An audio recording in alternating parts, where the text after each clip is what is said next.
Hello and welcome to Kickin' Cooking in Quarantine. My name is Mary Bear Shannon. I'm a reference librarian at the Haverford Township Free Library. And again, this is Kickin' Cooking in Quarantine. I just realized before I went live that we have been doing this program for a year. Our first program was last year at this time. Actually, it was about a week ago. April 6th, we did our first Kickin' Cooking in Quarantine. So congratulations to the library for having this program and for not kicking me off, and they're still allowing me to do it. Again, my name is Mary Bear Shannon. I'm a reference librarian at the Haverford Township Free Library, and I am coming to you live from my kitchen as I have for this past year, where we can talk about food and cooking and all different things that have to do with the art and artistry of cooking. And I do usually demonstrate some kind of recipe. So the other really big news is that you may already know that the library is open for patrons. You can actually come into the library and do your browsing. It's what we're calling our grab and go service. We were closed for about 3.5 months during the last surge of cases, but we are really excited to be reopened for business and for patrons to come inside. We've actually been open all this time for people to come and do curbside, but now we're allowing people to come into the building. Again, my name is Mary Bear Shannon. And I am a reference librarian at the Haverford Township Free Library, and this is Kickin' Cooking in Quarantine. Again, I am coming to you live from my kitchen, which I have done for the last year, and I'm really excited to have you here with me today. So what I wanted to talk about today is something that I've been actually playing with in the last month. I have been so at Christmas time I actually got a subscription to New York Times Cooking, which I have really enjoyed, and I came across some recipes for tarts, and I was really curious to know a little bit more about tarts. I had never made one, and so I was kind of interested to see how one actually makes a tart. I've purchased some tarts, but I've never made one. So the first thing that you need to know about making tarts is that they come in this kind of pan. This is an 11-inch tart pan, and it actually has a removable bottom to it. Again, this is an 11-inch tart pan. And the reason that the bottom comes out is that once you have done your tart, you actually push it up like this, and then you have this beautiful tart that is freestanding. So it's a little different than pies. I actually did a little research about kind of the history of tarts and how they relate to pies. Pies are actually a medieval invention. They've gone back that far, and it was really more of a peasant's way of doing something with your leftovers or the things that you used for other things, and almost as a preservative. Somebody said it's kind of the medieval version of Tupperware. So that was what pies were, and they tended to be used more by the peasantry. Tarts their history has been a little bit more highbrow, and they were very popular with the nobility. They often have some kind of short bread crust, and that can be sweet or savory. I would say most tarts tend to err on the side of sweet, and I have to say most of the tarts that I have attempted in the last month have been sweet. But they usually have that crust, and it's usually kind of a hard crust because, as I showed this pan, the tart is freestanding, so you need that crust to be nice and sturdy, as opposed to pies that sometimes are a little bit gooier and softer. And deep dish. This is a really shallow pan, and it really is supposed to stand on its own. The other thing I learned about tarts is that kind of follows this tradition of us putting things on top of each other, and kind of blending flavors in kind of a layered way. And this is just yet another way that we put things on top of each other. So again, I am talking about tarts today, and my name is Mary Bear Shannon. I'm a reference librarian at the Haverford Township Free Library. This is Kickin' Cooking in Quarantine, and we're talking about tarts. And I have, as I said, I got a subscription to New York Times Cooking this Christmas, and I have been playing around with some tarts. I have to say I have actually burned a couple of crusts, which I actually did yesterday as I was practicing this tart. You have to be really careful, and you have to keep an eye on the tarts because they are pretty thin. They have a lot of butter, and my oven, as many know if they've watched this program, is considered a fast oven. It's a gas oven, and I always have to shave off time of what the recommended time is because it will burn.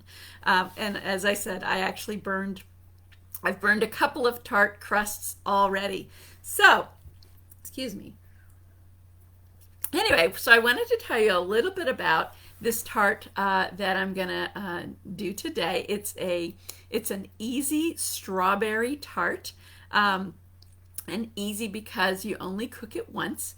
I have had tarts where you actually kind of cook or pre-cook the tart, or halfway cook it, and then you put some kind of filling in, and then you cook it some more. Usually if it's some kind of custard.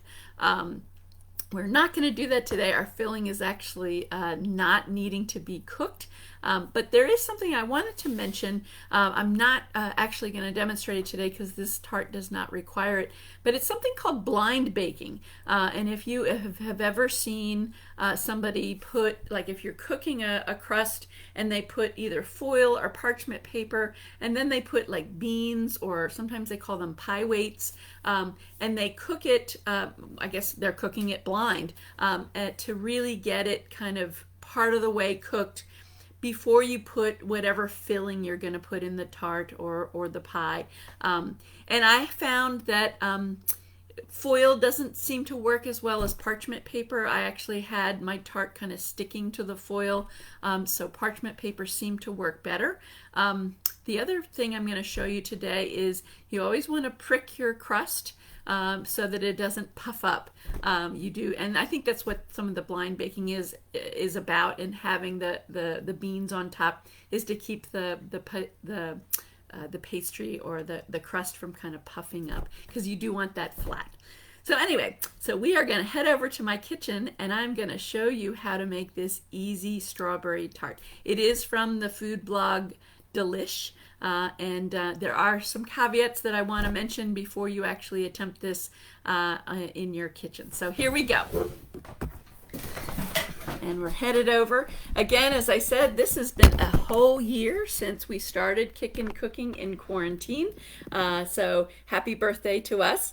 And I'm glad to have you here. If you have ever had any experience with tart making, I'd love to see in the comments, do you have experiences with it? How do you find that it differs from your pie making, if you do pies? And what are some of the tarts that you have made? Again, today I am actually going to do an easy strawberry tart, and I'm going to show you a couple of different parts of the steps. So here we go. As we tilt our camera down, we're going to start with the crust. Here in my bowl is a cup and a third of flour. This is what's going to get us started. The next thing we are going to do is put in a quarter cup of sugar and a half a teaspoon of kosher salt. I'm going to put that in. And then, very different than pie crust, it's actually asking for melted butter. So this is 10 tablespoons of melted butter. And we are going to put that in I actually did this a little while ago, so it's starting to congeal a little bit, but it's still none of that cutting in cold butter for this. This is a melted butter with the flour. So this is going to be really wet and very moist. So when I first did this crust, I thought, there's no way I'm going to get this in the pan, but it does work. So anyway, we are going to stir this up and get this incorporated. Again, we have about a 1/4 cup of sugar in it. It is a sweet crust. We have a 1/2 teaspoon of kosher salt, and then we have 10 tablespoons of melted butter. So again, it's coming together as a dough. And once you get that all incorporated, we're gonna take our tart pan. As I said, what makes this a tart pan is that it's kind of low. It has some low sides, but the other really important thing is that you actually have a removable bottom, because eventually you're going to actually take your tart out and it's going to kind of stand on its own. Put it on a pedestal so everybody can see your lovely tart. So anyway, so what we're going to do is we are going to turn this dough onto your tart pan. And then you're just, now it's funny, this recipe does not say to push it up on the sides, and the first time I did this I did, and it made it pretty thin. This is an 11-inch. You could also use a 10-inch for this, so it would be a little thicker. I think that's the other reason why I probably burned it. It was really thin. I just put this kind of all around the bottom and just a tiny bit on the sides. I think that is the right ratio of how much crust you want to give yourself. But for this, you really just want it on the very bottom. Again, it'll allow you to see the layers, because we're going to have, 2 more layers on top of this crust. And then once it comes out of the pan, you'll be able to see all those pretty layers. So again, we're just using clean hands. What is it that Anna Garten says? The best tools are a pair of clean hands. So we're just pressing this into the bottom of the pan, and again, it's pretty moist because we are using a melted butter, but it's workable. It's not sticking to my hands, which is good, and we are just making it and pushing it evenly to the edges, and then just up a tad on the side. I am not pushing this all the way up to the top here, just a tad up. And so we're going to get this all set and pressed out, and try to do it as evenly as you can. Again, this is a fairly thin crust, and I think that's why, as I said, I think that's why I burned it yesterday. I had to start all over again. I was very frustrated, but I just did not. I just let it. I let it sit. I let it in my oven. Stay in my oven just a little too long. So anyway, here it is. Oh, and I'm going to show you. You're going to take a fork and you're going to prick your tart. This is so it does not puff up in the oven. Okay, so I'm going to show this to you. There is my my crust with my pricked fork. Now this is going to go in a 350 degree oven. This recipe, this recipe from Delish says 25 to 30 minutes. Do not put it in for 25 to 30 minutes. I actually put this in for 10 minutes. And again, my oven is fast, so I would actually check it every 5 minutes. But basically you want it to be just golden, slightly golden brown on the top. But 25 to 30 minutes is too long. And I think you will burn it. So you really should keep an eye on this. And as I said, I've had some trouble with this in the past. So here's the miracle of modern television, or modern going live. I'm going to show you. I actually cooked one earlier. So this is how it should look. It's just slightly browned on the top. It's completely finished here on the top. And this is ready for our fillings. So I am actually going to show you how to make the filling. So there is a cream cheese filling. which is never bad. Cream cheese is never bad, at least in my house. And so I have 2 8-ounce blocks of cream cheese, and you can use any brand you want. This is brought to room temperature so that you can actually mix it up. So that's 2 8-ounce blocks of cream cheese. You're gonna need the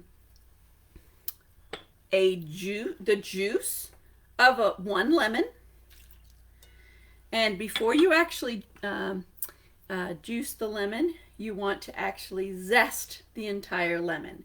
So the zest and the juice of a lemon, and the reason that you zest it first is that it's very difficult to zest a lemon rind that has been squeezed already. So you want to do the zesting first, and then you want to squeeze the juice out of the lemon. So the zest and the juice of 1 lemon. So that's going in.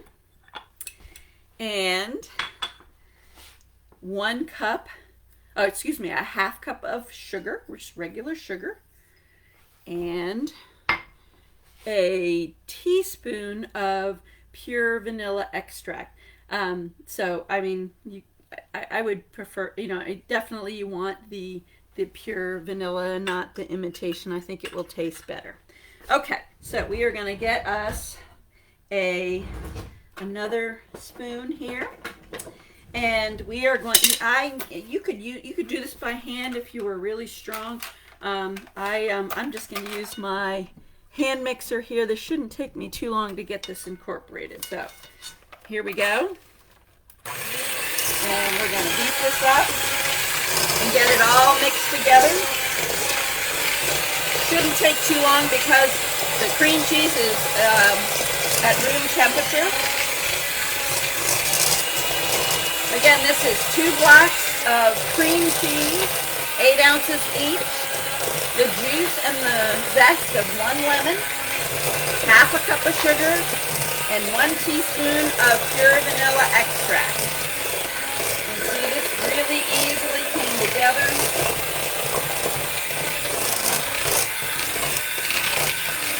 Okay, and we are done. So that is the base of the cream cheese. I'm just going to put these, I'm going to get these all cleaned off here. Of course, if I had still had children at home, they'd be wanting to lick the beaters, but everybody's now gone. We're empty nesters here.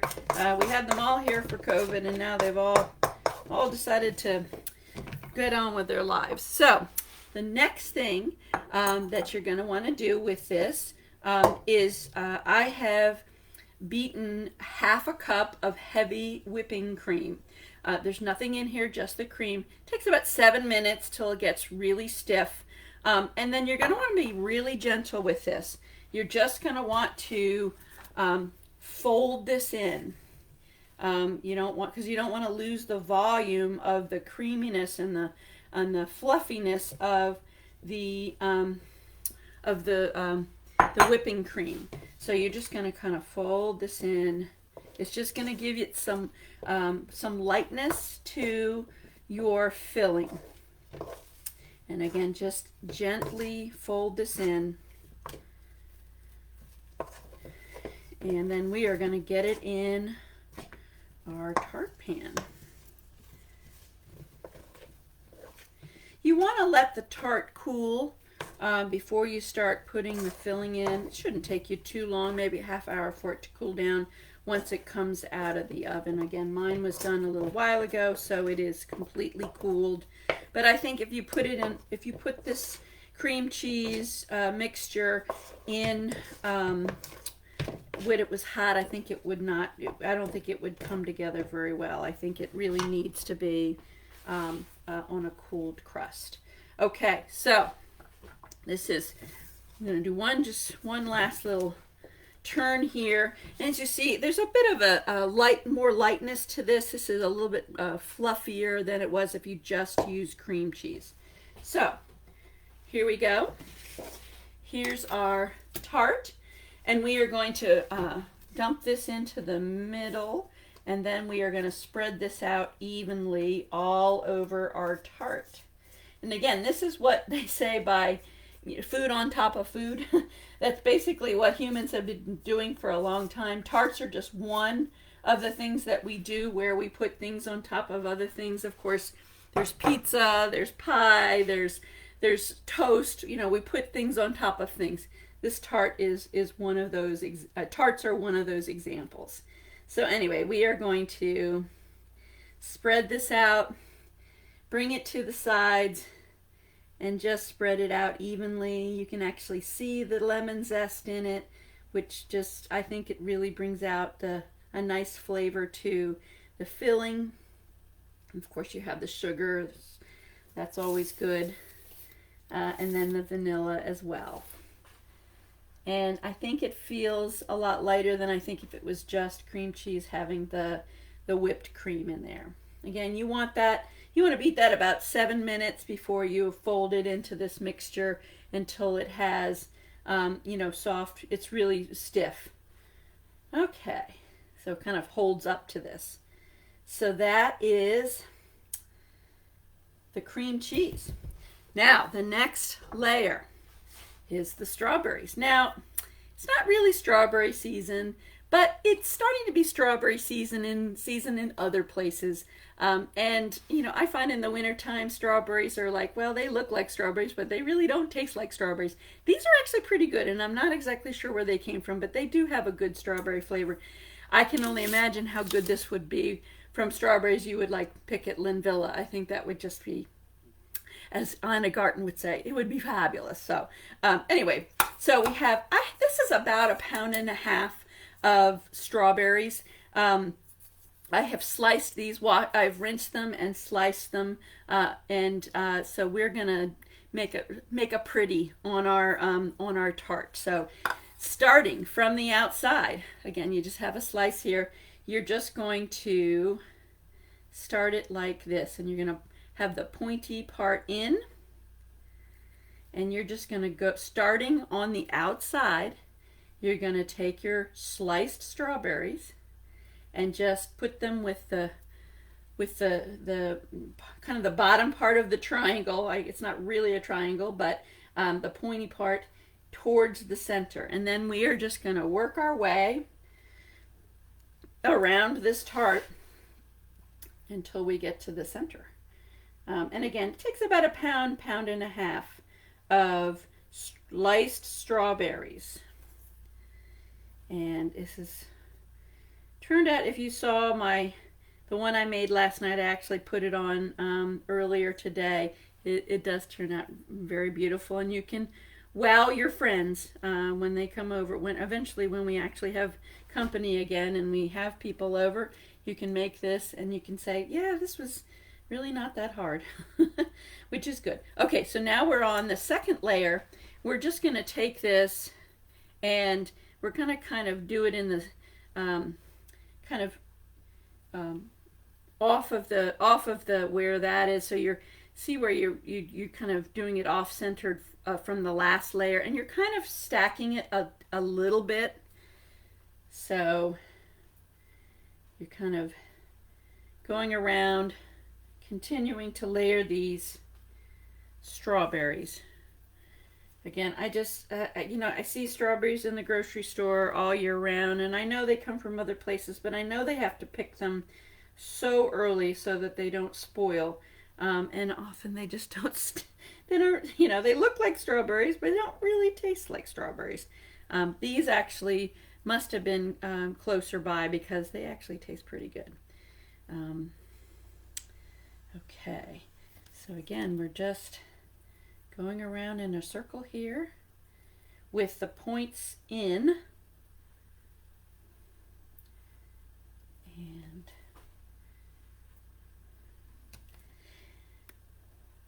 all right, we're getting to the end here as we go farther in, closer in. Oops, and we have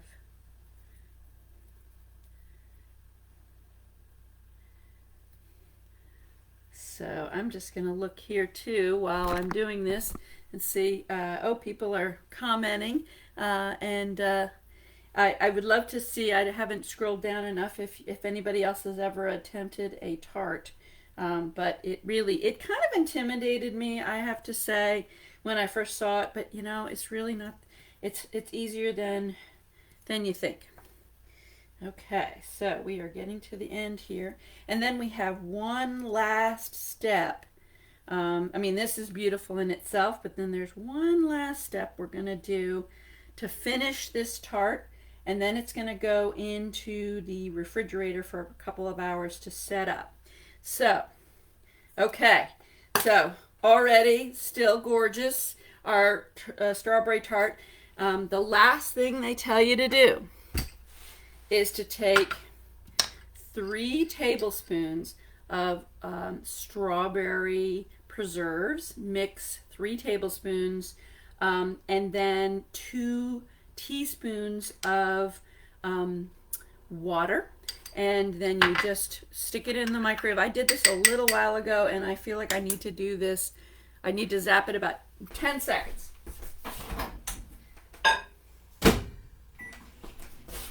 It just kind of congealed, so give me a second.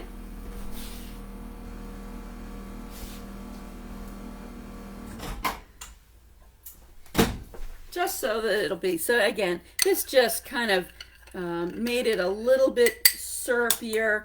I use a basting brush, and we're just gonna baste the top of this with the water and the jam mixture.